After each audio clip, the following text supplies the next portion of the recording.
तो hello guys, welcome to my new blog. तो आज हम लोग आए हैं काला घोड़ा फेस्टिवल जो कि चर्च गेट में है। और आज फेस्टिवल का दूसरा दिन है और बहुत ही भीड़ है, तो बने रहिए ब्लॉग में, दिखाते हैं आपको। चलते हैं अंदर। तो जैसे आप गेट पे आएंगे उससे पहले आपको स्कैनर मिलेगा इस तरीके का, और आपको स्कैन करना पड़ता है। ये ऐप आएगा, उसमें आपको अपना रजिस्ट्रेशन करना पड़ता है। आ जाओ। तो ये रहा काला घोड़ा आर्ट फेस्टिवल का मेन गेट। इसके अंदर जाएंगे, उसके बाद आपको अलग अलग तरीके के आर्ट दिखेंगे।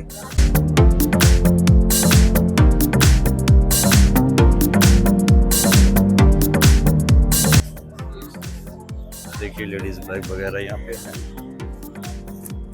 साड़ियाँ ले ली, साड़ी शादी हो जाएगी तब लूंगा अपने लिए, अपनी बीवी के लिए। साड़ी भी पहनते हो। यहाँ पे कुछ चल रहा है, देख बता रहे हैं।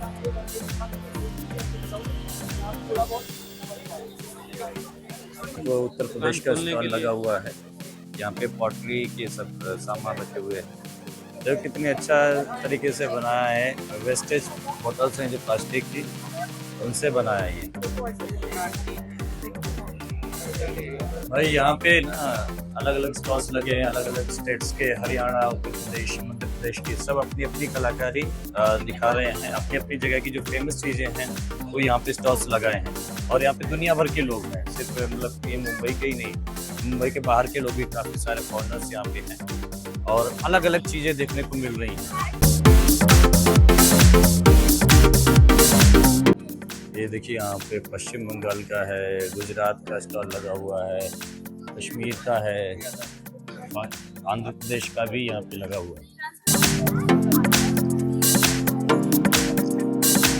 हेलो एमएसआर इंस्टॉलेशन फॉर काला घोड़ा आर्ट फेस्टिवल। इस साल थीम गई थी time, so we decided to show it in a mythological way. The two prime elements in this installation are असुर and देव। जैसे कि आप देख सकते हैं यहाँ पे हम लोगों ने 6 घड़ियाँ दिखाई है, 6 clocks which are depicting 6 different yugas, starting with सत्ययुग in which देव और असुर अलग अलग लोकों में रहते थे, जैसे देव लोक और असुर लोक। इसके बाद आया त्रेता युग, जिसमें देव और असुर एक ही दुनिया में रहने लगे, जैसे श्री राम और रावण। इसके बाद आया द्वापर युग, जिसमें देव और असुर एक ही परिवार में रहने लगे, जैसे पांडवास और कौरवास। और ये 3 घड़ियां दर्शाती है भूतकाल, अगली घड़ी दर्शा रही है वर्तमान काल। आज का युग जिसमें हम जी रहे हैं, which is कलयुग।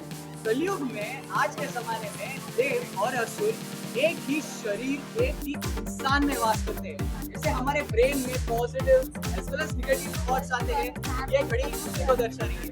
और इसी माइथोलॉजिकल क्रोनोलॉजी के अनुसार कुछ समय बाद आएगा प्रलय। प्रलय होगा एक दुनिया जिसमें बहुत सारी पीड़ा होगी, बहुत सारा दुष्ट योग होंगे। प्रलय में कली नाम का एक असुर जन्म लेगा, जिसको पूरी तरीके से शांत करने के लिए कल की अवतार जन्म लेगा इस पृथ्वी पे। तब इतनी नेगेटिव एनर्जी फैल गई होगी पूरी दुनिया में कि इसको खत्म करने के लिए भगवान इस पूरी सृष्टि का विनाश करेंगे और पूरा ब्रह्मांड वापस से पुनर्जन्म लेगा। As you can see, हम लोग कुछ लूप में फंसे रहे। So just to contradict that situation, we came up with a new युग। एक युग जिसमें सिर्फ शांति और मोक्ष होगा, अनंत युग। अनंत का मतलब होता है इंफिनिटी। इसलिए आप देख सकते हैं हर एक युग का कांटा अगले युग की ओर इशारा कर रहा है। कलयुग को 2 कांटे हैं, which are depicting 2 different circumstances in the future. Like अगर सब if we choose the path of liberation, if we choose the path of peace, हम लोग अनंत युग में रहेंगे, in which दुनिया को प्रलय की जरूरत ही नहीं पड़ेगी। दुनिया इतनी बुरी बनेगी नहीं कि उसको पुनर्जन्म लेने का टाइम आ सके। तो basically it is all depending on your choice कि हम लोग प्रलय में जाएंगे या फिर अनंत युग में जाएंगे। अगर हम अनंत युग में गए तो the cycle will be infinite, इसलिए उसको कोई काटा नहीं। Let's get to the another side of this story.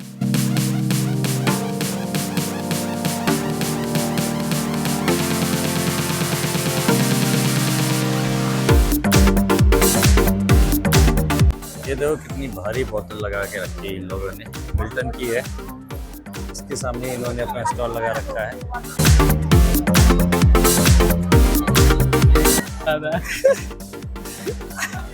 मैंने कहा नहीं। ये देखो यहाँ पे फ्रेंड है कोई ना, मोगू मोगू करके इतनी भीड़ लगी, सबको लग रहा है फ्री बट रहा है। और जा रहे हैं तो कितने का एक इतना बड़ा 70 रुपए का। ये भी कहते फ्री के चक्कर में। ठीक है देखो,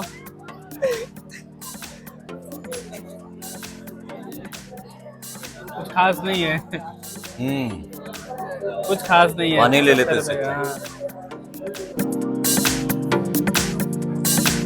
अच्छा मेरी गाड़ी में बैठ जा। अब ज्योमेट्री बॉक्स का लगा हुआ है, ये मणिपुर का है क्राफ्ट, ये बम्बू क्राफ्ट है, उससे सब कुछ।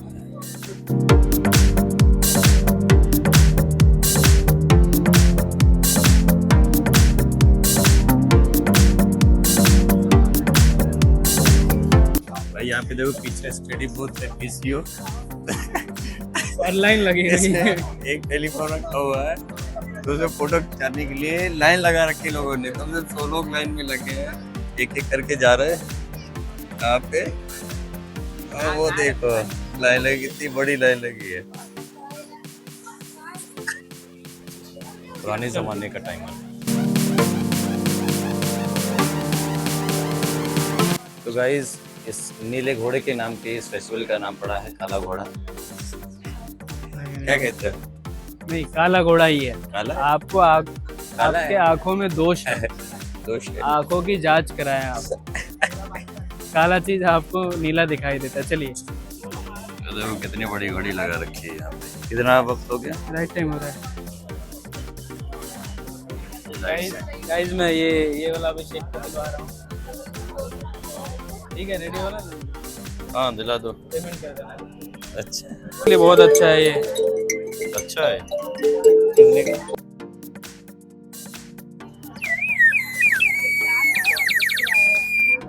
मस्त है। हाँ, बढ़िया है। तो अभिषेक ने ले लिया और ये ले लिया है।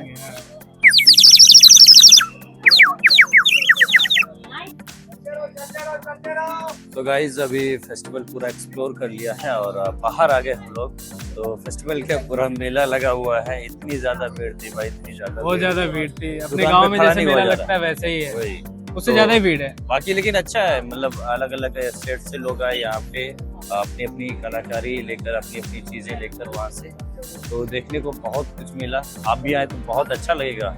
और लेडीज सामान ज़्यादा है तो खरीद भी सकते हैं, थोड़ा महंगा है अफोर्ड करना उसको, बट जो सस्ता है सस्ते भी हैं, सस्ते खरीद सकते हैं। तो ठीक है, अब निकलते हैं, अपनी बाइक लेते हैं और इसके बाद ब्लॉग यहीं पे ख़त्म करते हैं। और ब्लॉग पसंद आया हो तो लाइक करें, शेयर करें और सब्सक्राइब करें। यहाँ पे आपको पार्किंग भी मिल जाएगी। ये देखिए काला घोड़ा के गेट पे ही।